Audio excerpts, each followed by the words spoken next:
Hello tout le monde, j'espère que vous allez super bien. Moi je suis ravie de vous retrouver pour une nouvelle vidéo.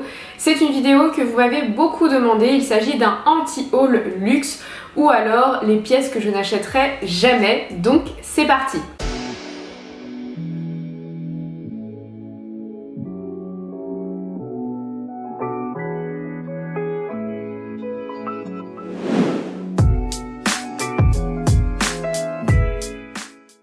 Avant de commencer la vidéo, n'hésitez pas à me rejoindre sur Instagram, réseau sur lequel je suis la plus présente. C'est là où vraiment je vais être active tous les jours. Je vais vous partager des bons plans luxe, des affaires, du vintage, plein de choses.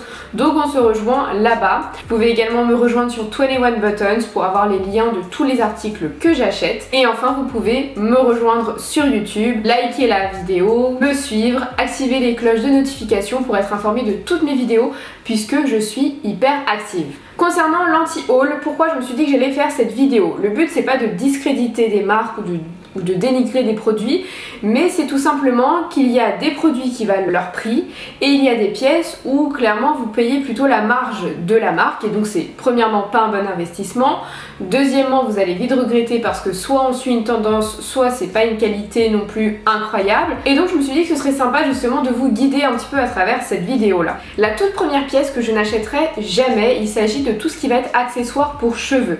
Je vous en ai déjà parlé dans une de mes vidéos où je fais un unboxing sur un accessoire luxe. Il est vrai que pendant longtemps je trouvais la tendance des serre-têtes avec des monogrammes ou des serre-têtes de luxe très jolie, c'est très élégant, mais quand on regarde le prix ça m'a tout de suite refroidi. Moi c'est vrai que j'ai une collection de serre-têtes assez importante, mais voilà, je les achète entre 20-30 euros grand maximum, ou alors ce sont des pièces de luxe mais que j'ai acheté en vente privée, donc je les ai achetées autour de 30 euros.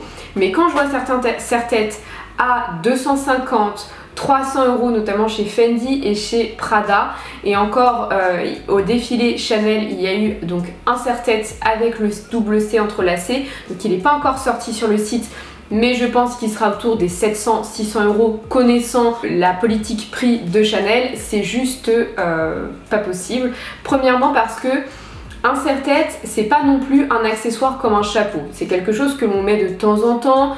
Au-delà de ça, c'est pas forcément très agréable parce que ça fait mal aux oreilles, ça fait mal ici, ça vous empêche de porter un casque. Avec le masque, c'est vraiment assez compliqué à porter. C'est pas du tout un article que vous allez porter très régulièrement et donc vous n'allez pas du tout amortir votre investissement. Au-delà de ça, au niveau des matières, serre-tête notamment chez Fendi où il y a du cachemire, donc c'est un petit peu premium, mais bon, ça casse pas non plus trois pattes un canard. En tout cas, pas pour justifier 290 euros un serre-tête. Donc déjà c'est un article où je vous dirais vraiment de ne pas acheter parce que vous allez vraiment regretter. En plus les serre-têtes des marques de luxe sont très imposants, sont très volumineux, donc ça fait vite un peu couronne, mais bon, un petit peu moins élégant je trouve.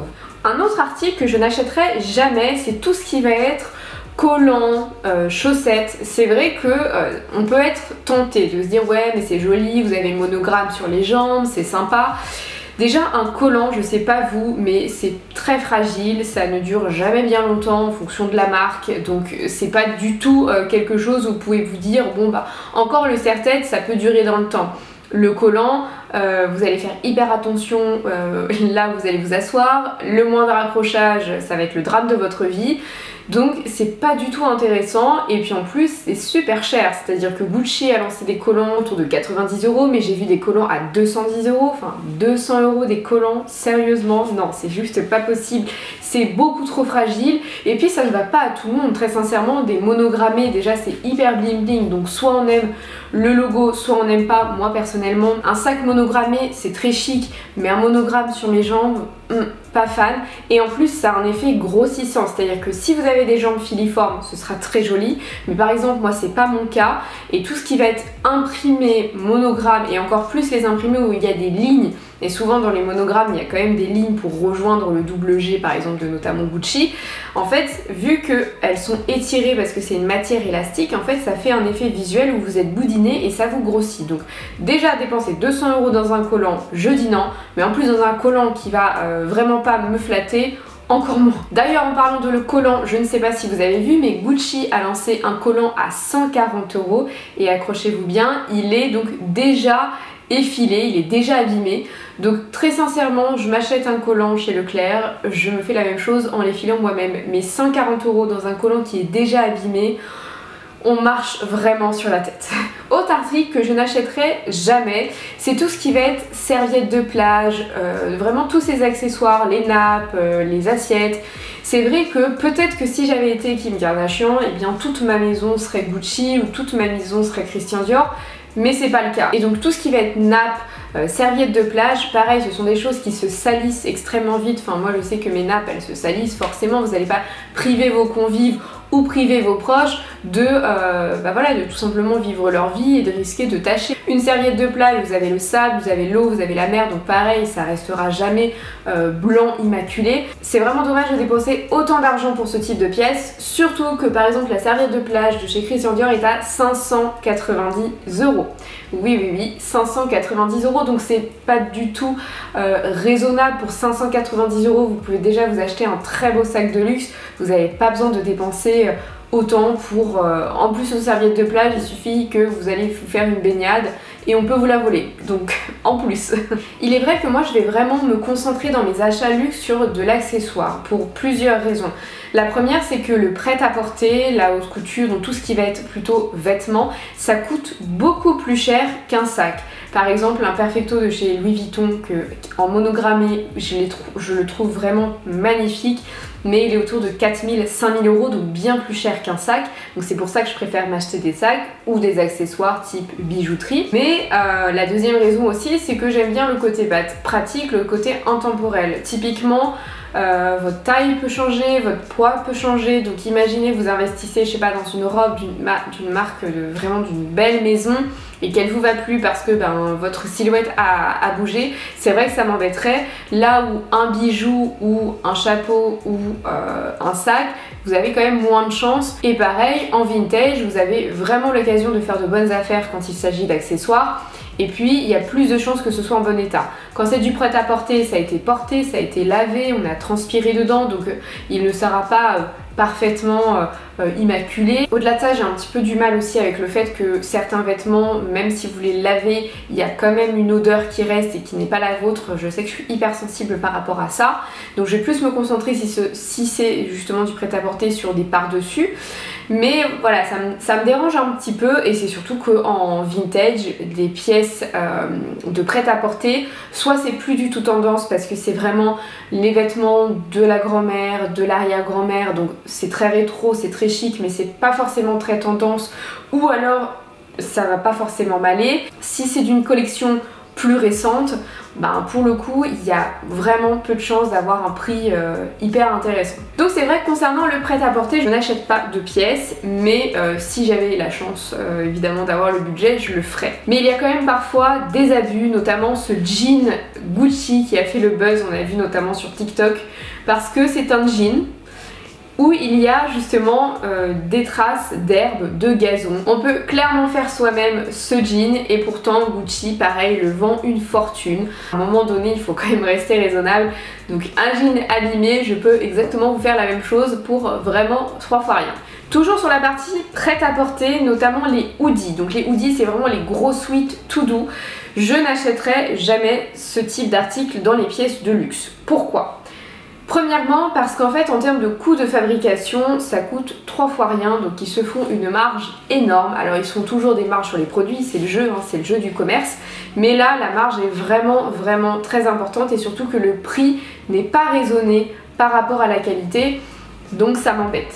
La deuxième chose, c'est vrai que moi j'aime bien la discrétion, j'aime bien la subtilité, donc là avoir un gros sweat avec un gros logo, je suis moins fan, et c'est surtout que moi pour le coup j'ai un look assez classique, donc c'est pas trop mon style. C'est vrai que j'aime bien porter un trench avec un bon gros sweat en dessous, noir, mais j'ai pas besoin de dépenser autant et d'avoir autant de logos. Typiquement un sweat chez Louis Vuitton coûte autour de 1 000 €, 1 000 € du polyester ou du coton, il sera pas plus chaud qu'un sweat Gap, très sincèrement, donc là aussi...